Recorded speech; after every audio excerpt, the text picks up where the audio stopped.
আসসালামু আলাইকুম ওয়া রাহমাতুল্লাহি ওয়া বারাকাতুহু। ওয়ালাইকুম আসসালাম ওয়া রাহমাতুল্লাহি ওয়া বারাকাতুহু। হুজুর, আমরা অনেক কথা শুনেছি, অনেক কিছু শুনি, বাহির থেকে অনেক কিছু শোনা যায়। আসলে ভেতরের গুলো যারা আপনারা ভেতরে আছেন বা ভেতরে থাকেন তাদের সাথে বাহিরের কথাগুলো অনেকের কিছুই মিল থাকে না, আবার অনেক সময় কিছু মিলও থাকে। আসলে আমরা চাই যে মানুষ যেহেতু দুটোই বড় দিনই প্রতিষ্ঠান, দিন ২ জায়গা থেকেই হাজার, হাজার ওলামা একরাম বাহির হচ্ছেন, বিদেশের বিভিন্ন জায়গায় চলে যাচ্ছেন, আপনারা ২ জায়গায় খেদমত করছেন। আমরা তো সবসময় চাই যে দিনের খেদমত হোক, দিন হোক বা দিনের মেহনত হোক। তো আমরা সেই জায়গা থেকে যেই একটা মানুষের মাঝে একটা বিভ্রান্তি এর পক্ষে ওর পক্ষে এরকম একটা কথা বা যে প্রচলিত কথাগুলো আছে, আমরা মূলত আজকে এইগুলোর একটু আলোচনা আপনাদের কাছ থেকে শুনতে চাই। এবং সারা আমার বিশ্বাস এটা নিয়ে আমরা যারা এটার সাথে সম্পৃক্ত বা সম্পৃক্ত নাও, সবাই এটা উৎসুক অবস্থায় আছে যে আসলে জামিয়া রহমানিয়া ১০ তলা বিল্ডিং যেটা বা মুফতি মনসুরুল হক সাহেবের যে প্রতিষ্ঠান, তাদের বক্তব্য কি আপনারা কখনোই বলেননি, আমাদের কেউ বলেননি বা অনলাইনে কোথাও বলেননি। আমরা সেই জায়গা থেকে প্রথম প্রশ্ন যদি করতে চাই, প্রথম প্রশ্নটা আসলে এটার প্রতিষ্ঠাতা কে? জামিয়া রহমানিয়া। জামিয়া রহমানের প্রতিষ্ঠাতা কে? জামিয়া রহমানিয়া আরাবিয়া এর প্রতিষ্ঠাতা কাল তো আমরা যেটা ১৯৮৬ সালে তার প্রতিষ্ঠা হয়, কিন্তু প্রতিষ্ঠা শুরুতে জামিয়া রহমানিয়া আরাবিয়া অর্থাৎ লালবাগ থেকে শেগুলে সাহেব হুজুর, মুফতি মনসুরুল হক সাহেব হুজুর, হেফজুর রহমান সাহেব এবং আরও কিছু ওস্তাদ, আসগর আলী সাহেব এবং বক্তা মাওলানা আব্দুল গাফফার সাহেব, ওনাদের মতো বুজুর্গরা যখন লালবাগ থেকে হযরত হাফিজ হুজুর রহমতুল্লাহ আলাইহি এবং আমিনী সাহেব ওনাদের ওই সময় থেকে আলাদা হয়ে যান, আলাদা হওয়ার পরে ওনারা চলে আসেন মোহাম্মদপুরে মোহাম্মদিয়া হাউজিং লিমিটেডের যিনি উদ্যোক্তা হাজী সিরাজউদ্দৌলা সাহেবের আহ্বানে এবং হাজী সিরাজউদ্দৌলা সাহেবের যে ওখানে নূর মসজিদের অপোজিটে ওখানে কয়েকটা বাড়ি নির্মাণাধীন বাড়ি ছিল, সেখানে ওনারা ওঠেন প্রথম। হাজী সিরাজউদ্দৌলা সাহেব ওনাদেরকে স্বতন্ত্র জায়গা দিবেন এবং সেখানে জামিয়া নিজের নিয়ম অনুযায়ী দাঁড়াবে, হাজী সিরাজউদ্দৌলা সাহেব সহযোগী হিসেবে থাকবেন, এই প্রতিশ্রুতিতে ওনারা এখানে এসেছেন। এবং তখন কিন্তু তার নাম ছিল জামিয়া মোহাম্মদিয়া আরাবিয়া। কিন্তু হাজী সিরাজউদ্দৌলা সাহেবের সঙ্গে যে সকল প্রতিশ্রুতির ভিত্তিতে ওনারা এসেছেন, ঠিক যতদিন যায় ওই প্রতিশ্রুতি বাস্তবায়নটা ততটা আশাটা ক্ষীণ হয়ে যায়। অবশেষে ওনারা দেখলেন যে একে তো যে সকল সুযোগ সুবিধা স্বতন্ত্র জায়গা দেওয়ার কথা সেটা উনি দিচ্ছেন না, অপরদিকে মাদ্রাসার অভ্যন্তরীণ বিষয়েও উনি ভালো হস্তক্ষেপ করতেছেন, যেটা মাদ্রাসার সাধারণ শিক্ষা দীক্ষার ক্ষেত্রে বাধাগ্রস্ত হয়ে যায়, বাধা সৃষ্টি করে। যার ফলে ওনারা সিদ্ধান্ত নেন এই জামিয়া ওখানে আর সম্ভব হবে না, তার জন্য পৃথক জায়গা তালাশ করার। এখানে একটা ছোট প্রশ্ন, যে আপনার ওখান থেকে যারা বের হয়ে এসেছিলেন, সাইকুল হাদিস রহমতুল্লাহ থেকে শুরু করে সবাই ৫-৬ জন বা আরো একটু সংখ্যা বেশি, সবার নাম যদি নিয়ে আসে, সবাই কি একত্রেই শুরু করেছিলেন নাকি এরকম কেউ ছিলেন দূরে তাদেরকে আবার ডেকে নিয়ে আসা হয়েছে, এরকম কোনো ঘটনা আছে কিনা এখানে? অবশ্যই আছে, অবশ্যই আছে। আমরা তো জানি যে হাজী সাহেবের আহ্বানে হাজী সাহেবকে এই ক্ষেত্রে উৎসাহ দান করছেন মৌলানা আবুল কালাম সাহেব পরে হাজী সাহেব যোগাযোগ করছেন মুফতি সাহেব হুজুর ওনাদের সঙ্গে। মুফতি সাহেব হুজুর তিনি মঈনপুরের হুজুরকেও ডেকেছেন, শেগুলে সাহেব হুজুরকেও সংবাদ দিয়েছেন যে মোহাম্মদপুরে আমরা মাদ্রাসা শুরু করতে পারি, এর জন্য আমরা চেষ্টা করব।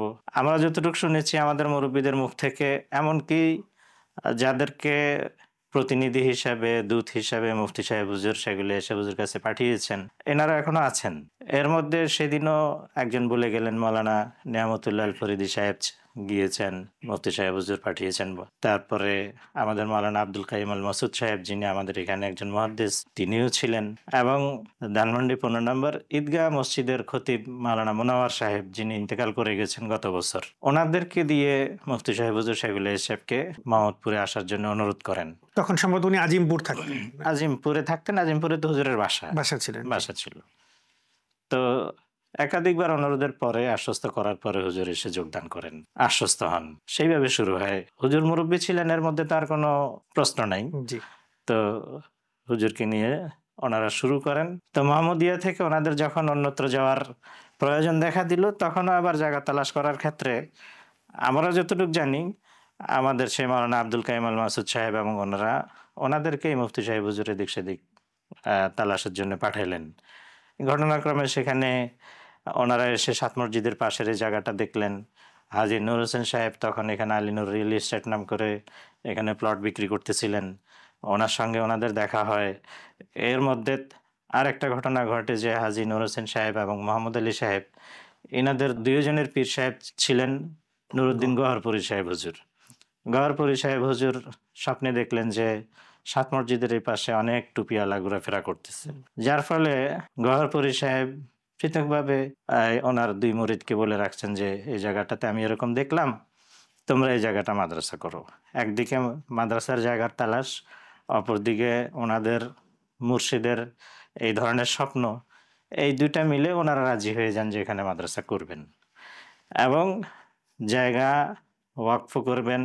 ওয়াকফ করার আগে মাদ্রাসাটা বসবাসের উপযোগী হওয়ার আগ পর্যন্ত, বিল্ডিং নির্মাণ হওয়ার আগ পর্যন্ত আলীনুর রিয়েল এস্টেটের 4টা নির্মাণাধীন ভবন ছিল, সেই নির্মাণাধীন ভবনে যেন তেন করে ব্যবস্থা করে দেওয়া হয়েছে সেখানে 1988 সালে। তার মানে 86-তে যখন মোহাম্মদিয়া হাউজিং এ জামিয়া মোহাম্মদিয়া নামে শুরু হলো হাজী সাহেবের ওখানে, সিরাজউদ্দৌলা সাহেবের ওখানে, পরবর্তীতে 88-তে এসে এখানে হাজী নূর সাহেব এবং হাজী মোহাম্মদ আলী সাহেবের সাথে সম্পৃক্ত হয় এবং ওনারা তখনই স্থানের ব্যতিক্রমের মাধ্যমে নামও আলাদা চয়েস করা হয় জামিয়া রহমানিয়া আরাবিয়া। পুরোটা সময় আমাদের শাইখ আজিজুল হক রহমতুল্লাহ উনি ছিলেন সাথে, তখন ওনার কি ভূমিকা ছিল এখানে?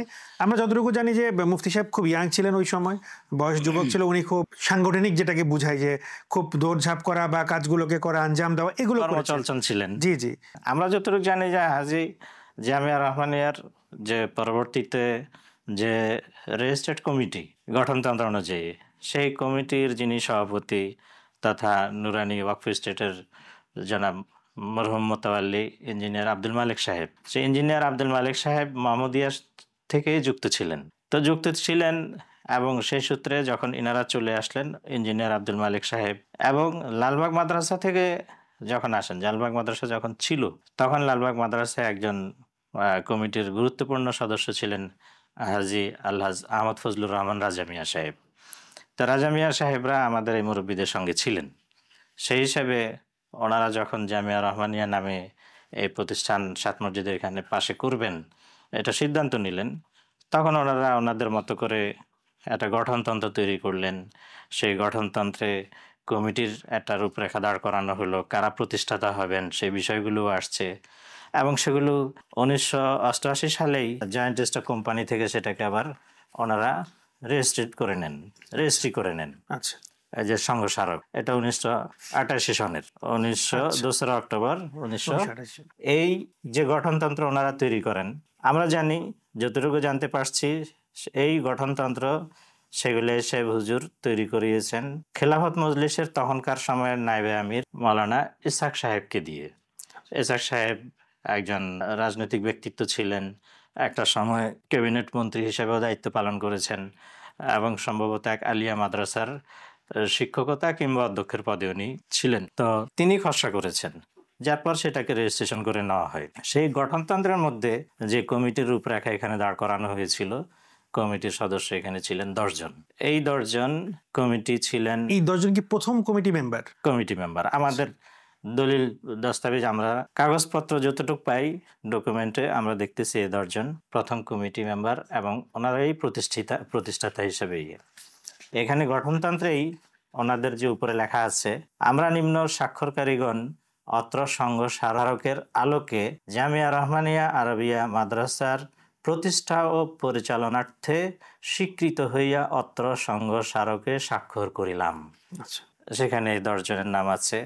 হাজী আব্দুল মালিক সাহেব সভাপতি, সেগুলো আইজুল হক রহমতুল্লাহ, শেখ হাজী আব্দুল মতিন সহসভাপতি, মৌলানা ইসহাক সহসভাপতি, হাফেজ মুজাম্মিল হক সম্পাদক, জনাব মৌলানা আব্দুল গাফার রইস প্রিন্সিপাল, জনাব হাজী আহমদ ফজলুর রহমান কোষাধ্যক্ষ, জনাব মৌলানা মাহমুদুল্লাহ সদস্য, জনাব প্রফেসর হামিদুর রহমান সদস্য, জনাব মৌলানা আলী আসগর সদস্য। এই 10 জন। তাতে আমরা দেখতেছি এটা। অপরদিকে এই তো হলো পরিচালনা পরিষদের রূপরেখা আমরা দেখলাম, কিন্তু মাদ্রাসার অভ্যন্তরীণ ব্যবস্থাপনা এটা শুরু থেকেই অঘোষিতভাবে মুফতি মনসুরুল হক সাহেব তিনি এই ব্যবস্থাপনার প্রধান ছিলেন। বেতনাদি দেওয়া, কালেকশন করা, এরপরে ভবন নির্মাণ কাজ আগে বাড়ায় নেওয়া, এই বিষয়ে। আর দ্বিতীয় ব্যক্তি শিক্ষা দীক্ষার বিষয়টার দায়িত্বে ছিলেন বর্তমানে আমাদের জামিয়া রহমানিয়া যিনি প্রিন্সিপাল হযরত মাওলানা হিফজুর রহমান মমিনপুরী হুজুর, যিনি লালবাগ মাদ্রাসার দীর্ঘদিনের মুহতামিম হযরত মুহাদ্দিস হেদায়েতুল্লাহ সাহেব রহমতুল্লাহ আলাইহি, যিনি শাইখুল হাদিস সাহেব হুজুরের উস্তাদ ছিলেন।